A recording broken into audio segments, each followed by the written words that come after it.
ndabashuhuje mu izina rya Yesu Kristo w'i Nazareti. Amahoro y'Imana akomeze kubana namwe. Ubasuhuza na Apotre Aline ku Mpuhwe z'Imana TV.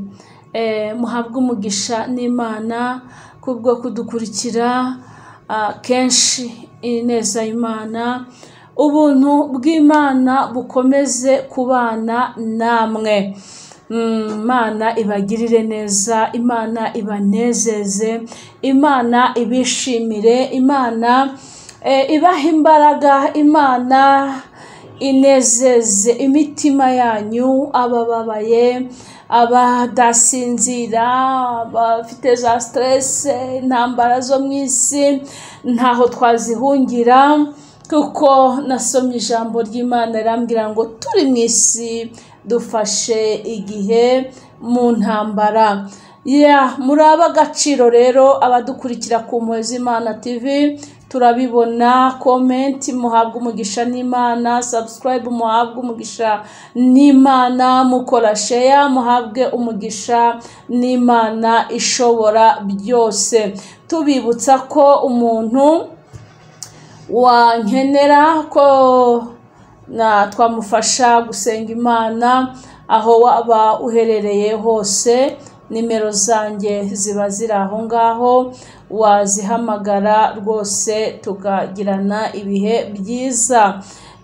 Imana rero Data wa twese mwuzaniye inkuru nziza y'ijambo ry'Imana. Ijambo ry'Imana ni ubuzima, ijambo ry'Imana ni ubutsinzi, ijambo ry'Imana iyo riri muri wowe ubushinganye.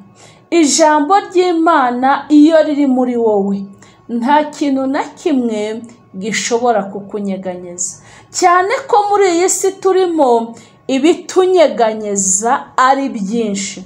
Ariko nubwo wanyeganyejwe, nubwo wahuye n'ibikunyeganyeza byinshi, nubwo wahuye n'intambara nyinshi, nubwo warize amarira menshi, nubwo warebye iburyo n'ibumoso ukabura igisubizo, nubwo abantu bagucitseho bakakureka, ariko reka nkubwire, hari ineza y'Imana ije ku buzima bwawe, hari ugutabarwa n'Imana bije ku buzima bwawe, hari imbaraga z'Imana ziserutse ku buzima bwawe mu izina rya Yesu. Erega nshuti yanjye, Imana ntago ari umuntu ngo yibeshye. Kabiri, Imana ntago igira mu nyangire, Imana ntago igira urwango nk'uko abantu bayivuga uko bitari. Hari abantu navuga ngo bangisha abandi Imana, ukumva ko Imana ibayeho ari ingome. Oya, Imana ni inyembabazi, Imana ni inyarukundo, Imana ni umutabazi. Ikintu kitubeshejeho uyu munsi dutunzwe cyangwa tubeshejweho n'imbabazi z'Imana, n'urukundo rw'Imana, no kugirirwa neza n'Imana. Tugiye rero kuganira ku ijambo ry'Imana riri muri Yesaya ibice 12. Yesaya ibice 12. Reka dusome umutwe w'ijambo ryaho. Uravuga ngo Uwiteka ashimirwa imbabazi agirira abantu be. Uwiteka ashimirwa ni umutwe w'ijambo. Uwiteka ashimirwa imbabazi agirira abantu be. Uri umuntu w'Imana. Imana ishimwe kubw'imbabazi itugirira. Imana ishimwe kubw'urukundo itugirira. Imana ishimwe kubw'uburinzi bwayo itugirira. Reka nkubwire, muri ubu buzima tubamo bwo muri iyi si, hari ibintu byinshi biduhiga, hari ibintu byinshi biturwanya. Hari mbese ukivuka ukigera hano mu isi, uzareba inshuro nyinshi iyo umubyeyi abyaye, ikibwira abaganga ngo ko umwana ari muzima nuko avuka akarira. Ese wagize ngo abarijijwe n'iki? Abarijijwe n'imihati n'agahato n'umubabaro n'agahinda abaje guhura nabyo muri iyi si. rero nagira nkubwire ngo iyi si tuzayibamo tubifashijwemo n'Imana ishobora byose. Imana y'amahoro ikugirire neza. Ngo Uwiteka ashimirwa imbabazi yakugiriye. Wari uzi ko haleluya kuba wabyutse bikemera, ugakandagira ukarambura amaso bikemera, ukavuga bikemera, ni imbabazi wagiriwe n'Imana. Kandi uko niko kuri nkubwiye, imbabazi z'Imana ntabwo zizakuvaho, kuko uri umuntu w'Imana kandi uri uw'agaciro, uri umuntu udasanzwe. Urabizi ikintu kitwica ni ukutisobanukirwa ngo tumenye abo turi bo. Umunsi uzisobanukirwa ukamenya uwo uri we, ukamenya ko Imana we n'Imana muri kumwe, we n'Imana doko hagati yawe n'Imana nta kindi kintu kiri hagati, uzagubwa neza, uzagira ibihe bidasanzwe. Umurongo wa mbere uravuga ngo ubwo uwo munsi uzavuga uti Uwiteka ndagushimira nubwo wandakariraga uburakari bwawe bushize ukampumuriza. Imana ishimwe. Uwo ni umurongo wa kabiri. Umutwe w'ijambo watubwiye ngo Uwiteka agirira imbabazi abantu be, ariko umurongo wa mbere uratubwiye ngo nubwo wandakariraga, nubwo Uwiteka yakurakariye, nubwo hari ibyo wagiyemo bikagutandukanya n'ubwiza bw'Imana, nubwo haba hari ibyo wakoze, reka nkubwire umuntu ntazagucireho iteka. Imana ni inyembabazi. Yesu ashimwe cyane. Imana ni inyembabazi, Imana igira imbabazi. Imbabazi z'Imana ngo zihoraho iteka ryose. Imbabazi z'Imana ziramutse zitariho, nta nubwo twabaho ni segonda imwe, ahubwo tubeshwaho na mbabarira, tubeshwaho n'imbabazi zayo. Ngo nubwo wandakariraga, ariko noneho uburakari bw'Imana burashize ku buzima bwawe. Uburakari bw'Imana burarangiye. Imana irakubabariye, Imana irakurengeye, Imana iragutabaye, Imana irakwiyeretse, Imana igarutse kubana nawe, Imana igarutse kongera kugirana ibihe nawe. Wari warihebye, wari waranze Imana, wari waravuye mbese wumva n'ibyayo utagishaka no kubyumva, utagishaka no kumva umuntu uvuga Imana. Imana itugire neza. Ariko reka nkubwire, wahungira hehe? Wahungira he? Wajya hehe? Reka nkubwire, Satani ni umugome, nta cyiza afite. Inkuru nkuzaniye nuko imbabazi z'Imana zikubonetseho. Imbabazi z'Imana zibonetse ku buzima bwawe. Imbabazi z'Imana zikugarukanyeho ihumure ryinshi. Haleluya. Kandi imbabazi z'Imana iyo zije, nabo muturanye barabimenya. Imbabazi z'Imana iyo zije, n'abaguciraga urwo gupfa barabimenya. Imbabazi z'Imana iyo zije, n'ababandi bavugaga bati nabambwe barabimenya, bakakugarukira. Nk'uko nanone ijambo ry'Imana bitubwiye muri Yesaya ngo bazatugarukira, ntago tuzabagarukira. Kubera iki? Imbabazi z'Imana. Wowe icyo ngusaba ni ukuba connecte n'Imana gusa. Ube connecte n'Imana, winyure murebe ko nta kintu kiri kugutandukanya n'ubwiza bw'Imana. Nusanga ntacyo, ni ukuri ube connecte n'Imana. Hari ibyo Imana iza gukora ku buzima bwawe. Umurongo wa kabiri uratubwiye ngo dore Imana niyo gakiza kanjye, nzajya niringira ne gutinya, kuko Uwiteka Yehova ari we mbaraga zanjye n'indirimbo yanjye, agahinduka agakiza kanjye. Nicyo gituma muzavomera ibyishimo mu mariba y'agakiza kandi uwo munsi uzavuga uti nimushimire Uwiteka mwamamaze izina rye, mwamamaze imirimo ye mu mahanga, muvuge yuko izina rye rishizwe hejuru, muririmbire Uwiteka kuko yakoze ibihebuje rwose. Ibyo ni ibyamamare mu isi yose, wa muturage w'Isiyoni we, ishira hejuru uvuge cyane yuko Uwera wa Isiraheli ari hamwe nawe akome. Uwiteka wa Isiraheli uri hamwe nawe akomeye. Imana ishimwe. Ariko ndanezerewe Mana ngo dore Uwiteka Imana, dore Imana niyo gakiza kawe, dore Imana niyo buhungiro bwawe, dore Imana niyo mbaraga zawe. Ayiwe, Imana ishimwe. Imana niyo gakiza kawe, ngo nicyo gituma uzavomera, haleluya, mu mariba y'ibyishimo, uzavomera mu mariba y'umunezero, uzavomera mu mariba yo guseka. Umaze igihe ubabaye, umaze igihe urira, umaze igihe wanzwe, umaze igihe usuzuguwe, umaze igihe ufashwaho ijambo, umaze igihe ukubita hirya no hino, ugasanga urimo urizenguruka wenyine, haleluya.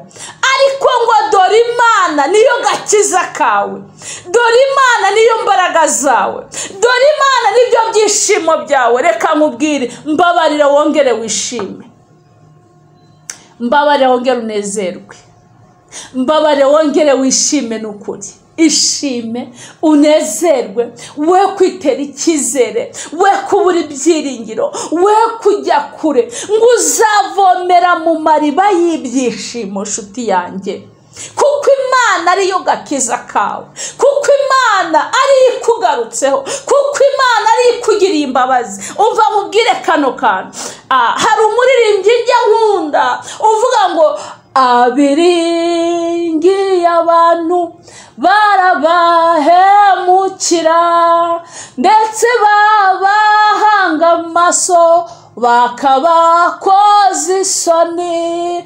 Wowe ntujya uhemuka kandi ntukoze isoni, we habwa ikuzo Mana yanjye kuko urabikwiriye. Haleluya, haleluya. Abiringiye abantu barabahemukira. Uyu munsi umuntu akubera inshuti, akaguharara, akanaguhuza n'umuntu ngo mube inshuti cyangwa mubane mugirane ubushuti. Wa muntu yaguhindutse, wari uzi ko akwangisha n'abantu bose wamenyanye nabo muri kumwe nawe, uwo ni umuntu, uwo ni umuntu. Ariko Imana isumba byose izakugarukaho, izakunezeza, izaguha icyubahiro, ngo maze uturaga uririmbe, ushime, ubwire abantu imirimo Imana yakoze, ibintu Imana yakoze. Maze reka nkubwire aka kantu, zamura icyubahiro cy'Imana ishobora byose. Uzi ko hari abantu tubayeho iminsi yose mu buzima bwacu bwose tutajya dushima ngo twumve ko hari ibintu Imana yakoze ku buzima bwacu. Imana ishimwe.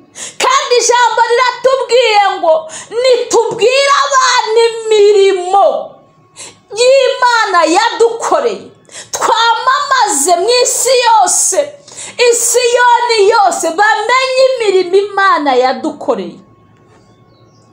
Ariko hari umuntu ushobora kuva ku itariki ya mbere arira, avuga Mana waranyanze, Mana warandetse, Mana ntuntabara, Mana ntungirira neza, Mana. Ariko reka nkubwire, waruzi yuko byonyine kubyukuri uhumeka ubu uri umukandida w'ibyiza? Haleluya!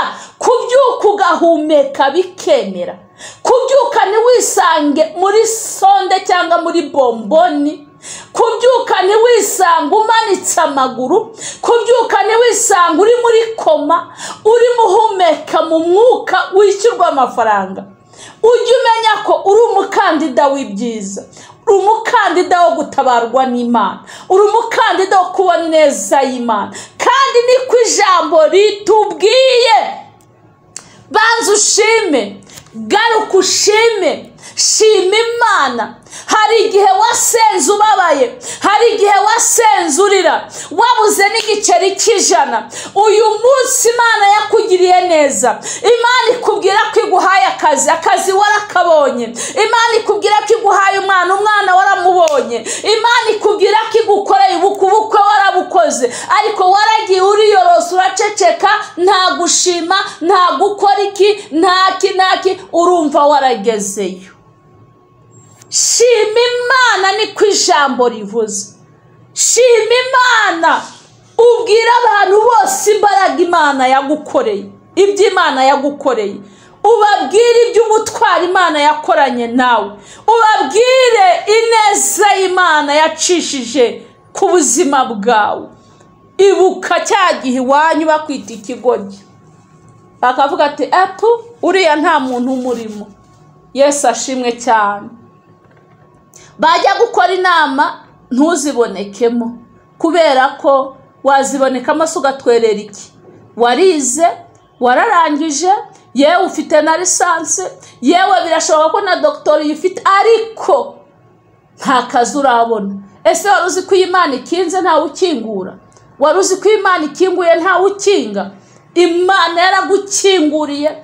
Usigari wa mbere uhamagarwa mu nama z'ubukwe bw'imiryango, usigari wa mbere uhamagarwa mu gufata ibyemezo, kandi wibagiwe ko hari igihe iwanyu cyangwa bakoreshaga n'ubukwe ntumenye ko bwanabaye. Ukajya ngo runaka uzi ko yakoze ubukwe, cyangwa ukabibona kuko muri iyi minsi ikoranabuhanga ryaje bagapostinga kavuga ego ko Mana rimwe na rimwe uri aho ngaho nta na smartphone wifitiye.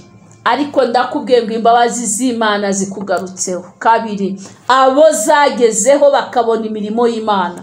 Mushima Imana, muvuge imirimo y'Imana. Burya iyo ushimye Imana biyitera gukora. Ishimwe rituma Imana ikora n'ibindi. Haleluya! Ishimwe, iyo uhora ushima Imana ugaruka ngo Mana rata cyage narakubonye, n'uyu munsi uko nakubonye wa munsi, n'uyu munsi niteguye kongera kukubona. Nimumara kubikusanya byose, ujya wicara uvuge ngo Imana yacu iri hagati muri twe. Imana yacu iri hagati muri twe. Imana yacu iri kumwe natwe. Imana yacu iragendana natwe. Haleluya! Reka nkubwire, ntukagire ikintu ukora utari kumwe n'Imana.